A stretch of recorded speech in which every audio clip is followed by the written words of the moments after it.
ऐकायचंय ना तुला? मी हे सगळं का केलं हे तुला ऐकायचंय ना जयू? ऐक, कॉलेजमध्ये असताना आपण खूप जवळच्या मैत्रिणी होतो ग. पण तू ना जळायचीस माझ्यावर.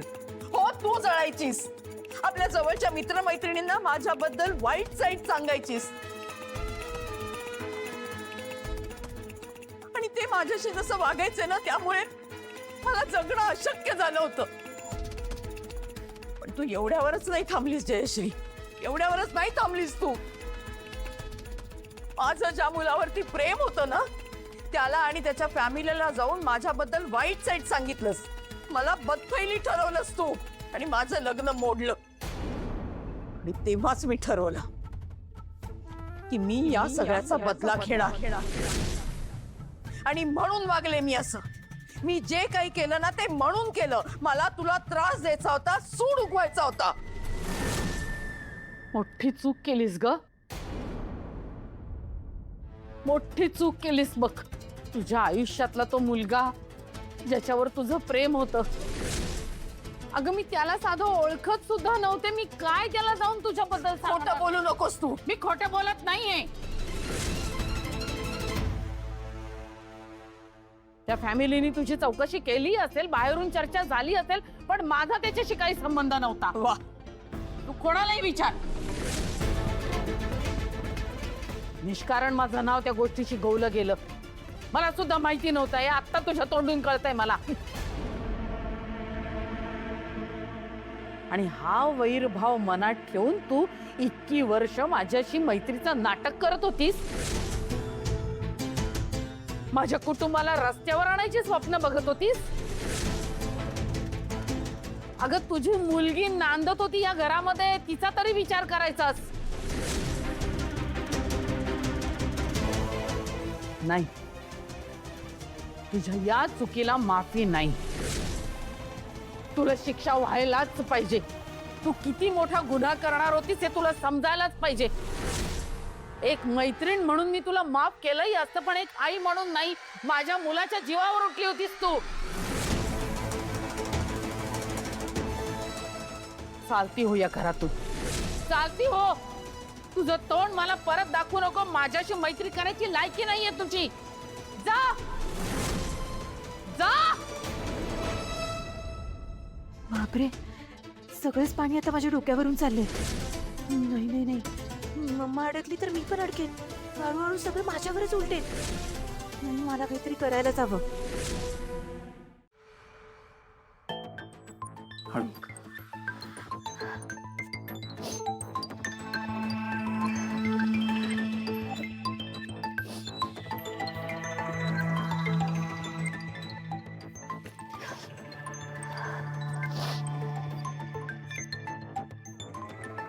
आराम कर तू, बरं वाटेल तुला.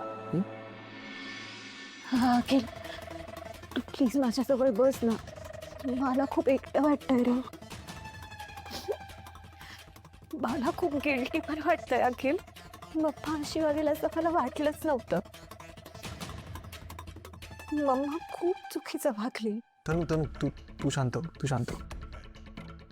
मला कळतंय हे सगळं खूप हेवी आहे, पण प्लीज तू या सगळ्याचा त्रास नको करून घेऊस. तू या अवस्थेत स्ट्रेस नाही घेतला पाहिजेस. तू तू शांत हो, तू आराम कर. मी डॉक्टरांना बोलवतो. आराम कर तू.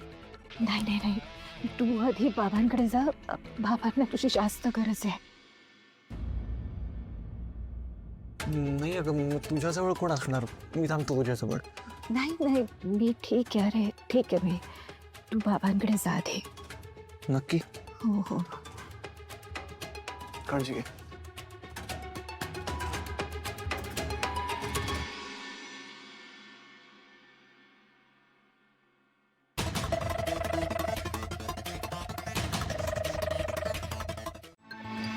माझ्या कानांवर विश्वासच बसत नाही अजूनही.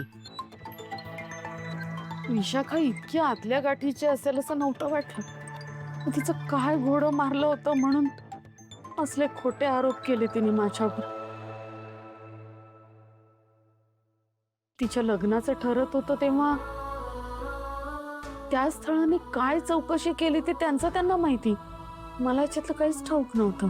मी माझ्या तोंडातून एक शब्दही सांगितलेला नाहीये कोणाला, पण ते वैर मनात ठेवून तिने माझ्या घरच्यांना, तुम्हा सगळ्यांना त्रास दिला. त्याचं खूप वाईट वाटतंय मला.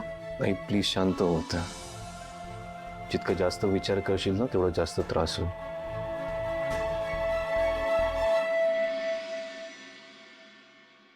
आपण समोरच्या स्वभाव तर नाही बदलू शकत ना, पण ऍटलीस्ट आपलं मन तर शांत ठेवू शकतो. नाही रे आकाश, मला ना माणसं ओळखताच आली नाहीत. ज्या माणसांवर विश्वास ठेवला, त्यानं जीवाभावाचं मानलं, त्या माणसानेच केसाने गळा कापलाय माझा. विशाखा घरी यायची तेव्हा किती गोड बोलायची, पण तिच्या मनात एवढा कडवटपणा भरला असेल असं नव्हतं वाटलं. मला तिचा खरा चेहरा कधी दिसलाच नाही रे. डोळे झाकून विश्वास ठेवला होता मी तिच्यावर. गुरु आता म्हणाल्यात तेच बरोबर होतं. देवाने माझ्या कर्मांची शिक्षा दिली मला. आई बास आता. बस करत शांत ठेवून थोडा आराम कर. बाबांची पण तब्येत ठीक नाही, त्यांची काळजी घ्यायची तुला. डॉक्टर आले का बघून येतो.